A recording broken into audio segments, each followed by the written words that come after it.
नमस्कार, टुडे हिमाचल में आपका बहुत बहुत स्वागत है और मैं हूं गीतिका पांडे। आइए नजर डालते हैं हिमाचल प्रदेश से जुड़ी हुई आज की ताजा तरीन खबरों पर।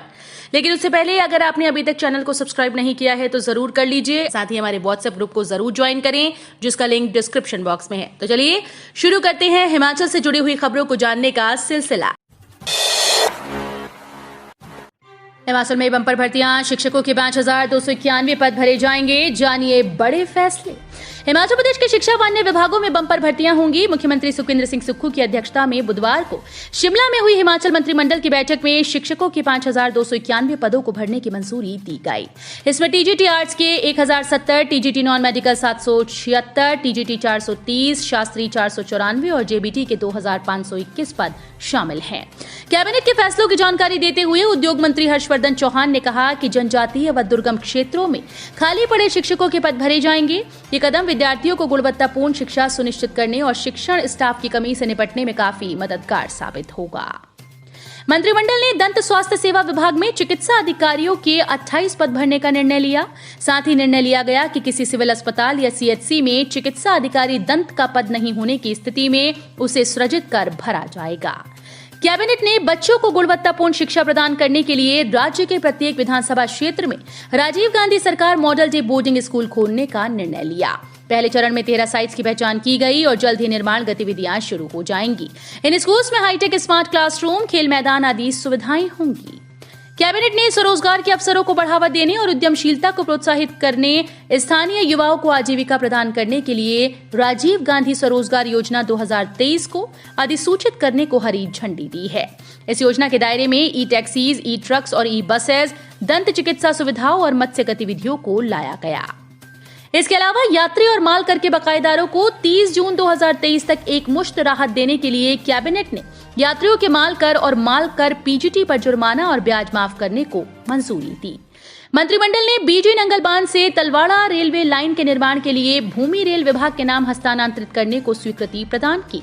कैबिनेट ने शिमला जिले के हाटकोटी विशेष क्षेत्र के लिए प्रारूप विकास योजना और ऊना जिले के महतपुर योजना क्षेत्र के लिए मसौदा विकास योजना को मंजूरी दी है। हिमाचल के मध्य और उच्च पर्वतीय कुछ क्षेत्रों में बारिश की संभावना, अंधड़ चलने का अलर्ट। हिमाचल के मध्य और उच्च पर्वतीय 8 जिलों के कुछ भागों में गुरुवार को बारिश की संभावना है। इस दौरान 1-2 स्थानों पर अंधड़ चलने का येलो अलर्ट भी जारी हुआ। 19 व 20 मई को उच्च पर्वतीय कुछ क्षेत्रों में बारिश और बर्फबारी हो सकती है। बाकी भागों में मौसम साफ रहने की संभावना है। ऊना में अधिकतम तापमान 41 डिग्री पहुंच गया है। एचआरटीसी के 7,000 कर्मचारियों को भी मिलेगा पुरानी पेंशन योजना का लाभ, निर्देश जारी। हिमाचल पथ परिवहन निगम में भी पुरानी पेंशन योजना बहाल हो गई। इस फैसले से निगम के करीब 7,000 कर्मचारी लाभान्वित होंगे। इस संबंध में एचआरटीसी के प्रबंध निदेशक संदीप कुमार ने सभी मंडलीय व क्षेत्रीय प्रबंधकों को निर्देश जारी कर दिया। फैसला एचआरटीसी निदेशक मंडल की मंजूरी के बाद लागू किया जा रहा है। सूखे पेड़ों को चिन्हित करने और कटान के लिए मानक संचालन प्रक्रिया तैयार करने के निर्देश। मुख्यमंत्री सुखविंदर सिंह सुक्खू ने अधिकारियों को वनों में सूखे पेड़ चिन्हित करने की प्रक्रिया दैनिक आधार पर पूरा करने के निर्देश दिए। राज्य वन विकास निगम के अधिकारियों की बैठक की अध्यक्षता करते हुए सीएम ने कहा कि पेड़ों को चिन्हित करने का कार्य वन मंडल अधिकारियों की निगरानी में होगा। सुनिश्चित किया जाएगा कि ये कार्य समय पर पूरा हो जाए।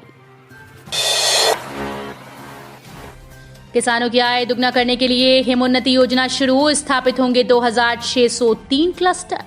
कृषि मंत्री चंद्र कुमार ने कृषि और संबद्ध विभागों की समीक्षा बैठक की अध्यक्षता की। उन्होंने कहा कि सरकार ने किसानों की आय दुगना करने के लिए महत्वाकांक्षी योजना हिमोन्नति शुरू की है। योजना के तहत प्रदेश में एकीकृत और समग्र कृषि गतिविधियों को बढ़ावा दिया जाएगा। प्रदेश भर में 2,603 क्लस्टर बनाए जाएंगे। नए सत्र में नौणी विश्वविद्यालय में शुरू होंगे फूड टेक्नोलॉजी में बीटेक व एमटेक कोर्स। नौणी विश्वविद्यालय में स्नातक और स्नातकोत्तर के नए सत्र में 162 सीट्स बढ़ाई गई हैं। नौणी विश्वविद्यालय के तहत आने वाले 4 कॉलेजेस में इन बढ़ी हुई सीट्स में दाखिले शुरू हो चुके हैं। इसमें स्नातक की 90 और स्नातकोत्तर की 72 सीट्स शामिल हैं। ये बात नौणी विश्वविद्यालय के कुलपति प्रोफेसर राजेश्वर सिंह चंदेल ने सोलन में पत्रकार वार्ता के दौरान कही। साथ ही नए सत्र से कई नए कोर्स भी शुरू होंगे, जिसमें फूड टेक्नोलॉजी में बीटेक और एमटेक, प्लांट पैथोलॉजी, बायोकेमिस्ट्री में master degree, MSc agriculture extension, MSc forest resource management, MSc microbiology, floriculture और landscaping, microbiology and forest biology और ट्री इंप्रूवमेंट शामिल हैं। खेतों में मक्की की बिजाई करते बैल ने मारी टक्कर, खाई में गिरने से महिला की मौत। चंबा जिले के साहू क्षेत्र की प्रौथा पंचायत में खेतों में मक्की की बिजाई करते समय बैल द्वारा टक्कर मारने से महिला खाई में गिर गई। इससे उसकी मौत हो गई। महिला की पहचान पिंकी, पत्नी प्रकाश निवासी गांव थुलेली के रूप में हुई।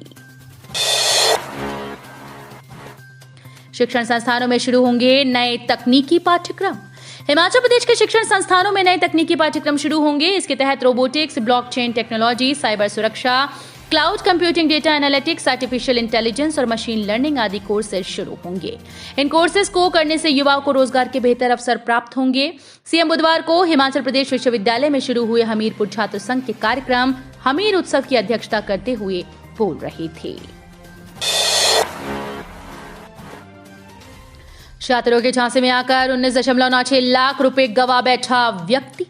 ऑनलाइन ट्रांजैक्शन का चरण आरंभ होने से आए दिन धोखाधड़ी के मामले सामने आ रहे हैं। ऐसा ही एक मामला बद्दी नगर परिषद के वार्ड नंबर 9 के हाउसिंग बोर्ड फेज 3 से सामने आया, जहां पर रह रहे जगदीश चंद्र पुत्र धनीराम निवासी मकान नंबर 256 ने बद्दी थाने में शिकायत दर्ज कराई कि उसके मोबाइल पर लारा नावेद नामक महिला की टेलीग्राम कॉल आई, जिसमें महिला द्वारा उसे ये लालच दिया गया कि वो कुछ वीडियोस उसके साथ साझा कर रही है, जिसे देखने पर उसे पैसे मिलेंगे। हिमाचल प्रशासनिक संयुक्त परीक्षा का परिणाम घोषित। यहां देखें चयनित अभ्यर्थियों की सूची। प्रदेश लोक सेवा आयोग व्यक्तित्व परीक्षण के आधार पर हिमाचल प्रदेश प्रशासनिक संयुक्त परीक्षा 2021 का परिणाम घोषित किया गया। आयोग ने परिणाम अपनी आधिकारिक वेबसाइट पर भी अपलोड कर दिया। 30 पदों के लिए आयोजित परीक्षा के परिणाम के आधार पर 17 अभ्यर्थियों का चयन हुआ है। पर्यटन को संजीवनी देगा। 6 माह बाद खुला बर्फ से लकदक मनाली लेह मार्ग। 6 माह बाद बहाल हुए सामरिक महत्व के मनाली लेह मार्ग से आने वाले दिनों कुल्लू, मनाली और लाहौल की वादियां सैलानियों से गुलजार होंगी। मई का दूसरा पखवाड़ा शुरू हो गया, लेकिन कुल्लू मनाली में होटल्स की ऑक्यूपेंसी अभी तक 60% तक चल रही है। हेरिटेज ट्रेन के रोमांचक सफर में यात्रियों की बड़ी संख्या। जल्द दौड़ेगी तीसरी रेलगाड़ी। जोगिंद्रनगर पठानकोट ऐतिहासिक रेलवे ट्रैक पर दौड़ रही रेलगाड़ियों में यात्रियों की बढ़ती भीड़ को देखते हुए रेलवे विभाग ने और रेलगाड़ी को भी पटरी पर दौड़ाने की तैयारियां शुरू कर दी हैं। जोगिंद्रनगर से बैजनाथ, पपरोला और नूरपुर तक दौड़ रही गाड़ियों में यात्रियों की भीड़ को देखते हुए सभी रेलगाड़ियों में बोगियां बढ़ा दी गईं। तो ये थे हिमाचल प्रदेश से जुड़े हुए आज के ताजा तरीन समाचार। उम्मीद करते हैं आपको जरूर पसंद आए होंगे। थोड़े से भी पसंद आए हो तो चैनल को सब्सक्राइब और वीडियो को लाइक करना बिल्कुल ना भूलें।